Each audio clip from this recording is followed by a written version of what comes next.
To me, Water Wave, the last voyage of the Makena, an African love story told by the sea. Let me tell you a story, child, not one of magical monsters, but of a ship, a girl, and a boy, and a love so deep it danced with the ocean itself.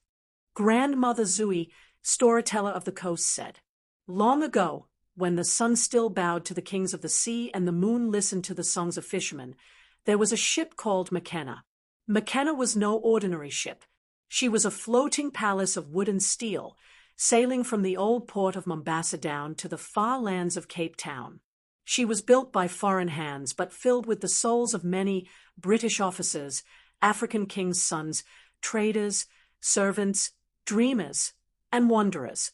And among them was a girl named Zui. Zui was not just any girl.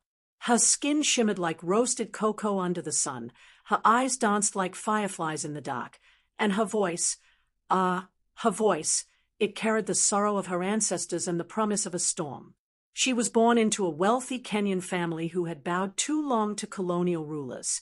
Her mother, Mamaya Tiino, had arranged for her to marry Major Hartley, a British officer who wore medals like a rooster wears feathers, for show.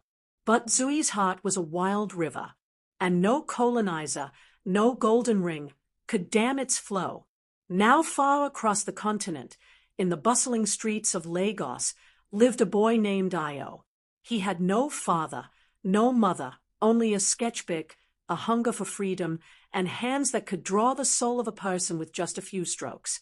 When Io heard of the mighty Makena, he knew he had to board her, not for gold, not for fame, but for the chance to begin again.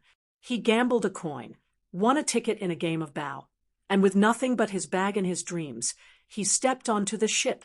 Io and Zui, two rivers from different lands, were about to meet where the sea kisses the sky.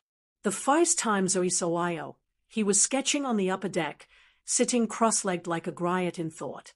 He didn't see her at first, but she saw him. His fingers moved like magic, and when she leaned close, she realized he was drawing her, not in her tight dress and false smile, but as a bird, flying high above the ocean, free.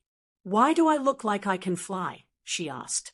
Io looked up, smiled, and said, "Because you don't belong in a cage."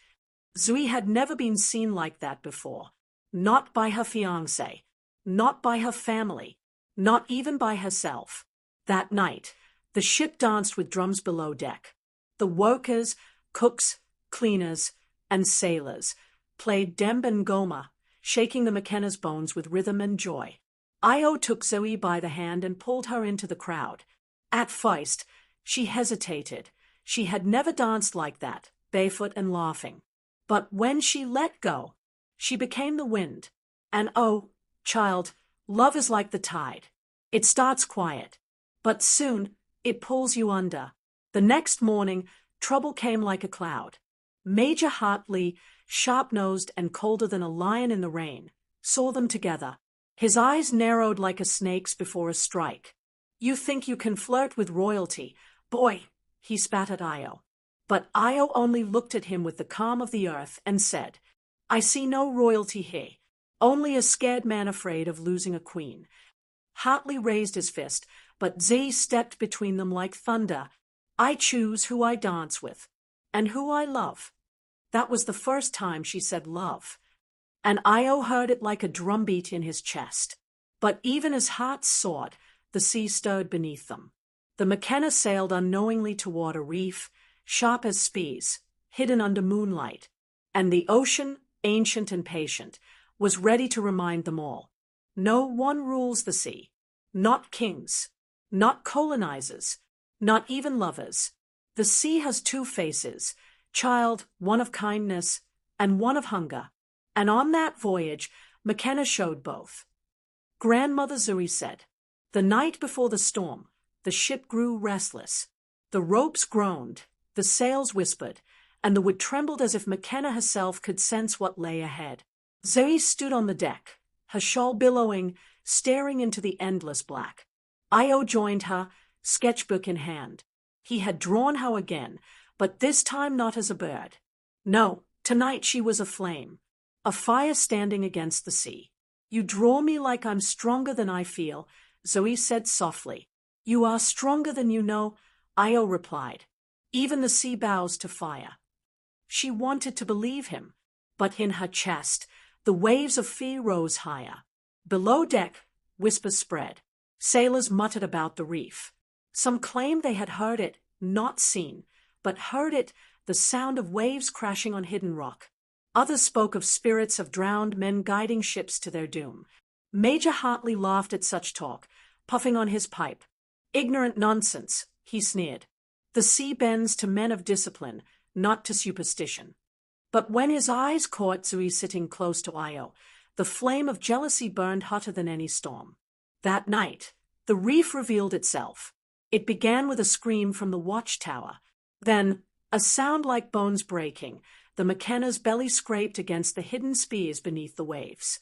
The ship shuddered, lurched, and wailed like a living thing struck with pain. Panic spread. Officers shouted orders drowned by crashing surf. Women clutched children. Traders clung to their gold. Sailors prayed in tongues older than the ship itself. And in the chaos, Zoe found Io. Take my hand, he shouted over the storm. She took it. For one moment, it felt as though nothing could tear them apart. But Major Hartley was not a man to be defeated by love. He shoved through the crowd, his pistol raised. If I cannot have her, he snarled, then no one shall. The sea roared. Thunder cracked. Lightning revealed his face twisted with fury. Zoe's heart pounded. She had defied him once. Now she had to choose, yield to fear or fight for freedom. And Makena, wounded but proud, groaned beneath their feet, as if waiting for her choice. Child, remember this. A ship may carry many souls, but it always listens to the strongest heart aboard. That night, Makena listened to Zoe. The storm was only beginning, and by dawn, not everyone would still be alive to see the sun. Love, child, is tested not in the calm, but in the storm. Grandmother Zoe. The storm tore the sky apart. Waves rose like mountains, crashing onto Makena's deck, dragging men and barrels into the abyss. Lightning struck so close the air smelled of fire. Zoe clung to Io as the ship bucked and screamed, her beautiful decks breaking plank by plank. Somewhere below, sailors fought to patch the wound in her hull, but Makena was bleeding too fast. Major Hartley stood tall amid the chaos, pistol gleaming wet in his hand. His voice was not of command now, but madness. You belong to me, Zoe, he shouted over the gale. Not to this boy, not to the sea. Io stepped in front of her. She belongs only to herself. Hartley raised the pistol. The sea seemed to hold its breath. But Makena had heard Zoe's heart, and she had chosen her side. The ship lurched violently. A mast split and crashed between them, knocking the pistol into the sea. Hartley stumbled back, roaring with rage, before the next wave struck him full in the chest. He vanished overboard, swallowed whole, like so many who had thought themselves greater than the ocean. Zoe trembled, staring into the storm's maw. For a moment, she almost pitied him. But only for a moment. Come. Io pulled her toward the lifeboats, yet most were already smashed or stolen in panic. The few left were overcrowded, men fighting to climb aboard. Zoe, look. Io pointed. At the stern, the captain's longboat still clung to its ropes. Empty. They ran. Salt burned their eyes, the deck tilting beneath their feet. Makena groaned, splitting down her spine. She was dying. Zoe stopped, her hand on the railing. She pressed her forehead to the soaked wood. Forgive us, Makena, she whispered. You carried us farther than we deserved. And in the howl of the wind, she thought she heard the ship answer, not in words, but in sorrowful song. They lowered the longboat just as the sea rose higher, swallowing Makena's bow. Zoe and Io leapt inside, waves tossing them like leaves. She clutched his hand, her other still on her chest where her heart thundered. Whatever happens, she gasped, promise me you'll keep drawing, even if it's only the sea. Io smiled through the storm.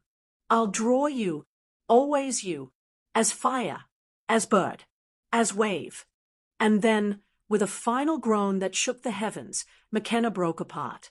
The great ship split, wood and sails vanishing into the hungry dark. By dawn, the sea was calm again. The sun rose red, gilding the endless horizon. Wreckage floated in silence, planks, torn flags, broken barrels. And amid it all, one small boat rocked gently. Inside it, Zui and Io lay side by side, alive, exhausted, changed. They had lost everything except each other. And child, sometimes that is enough to begin a new world. That was the last voyage of the Makena, a ship built by strangers, but remembered as the vessel that carried a girl and a boy from nowhere into legend. And the sea, patient as ever, whispered to the wind, "No one rules me, but love may walk upon my waters."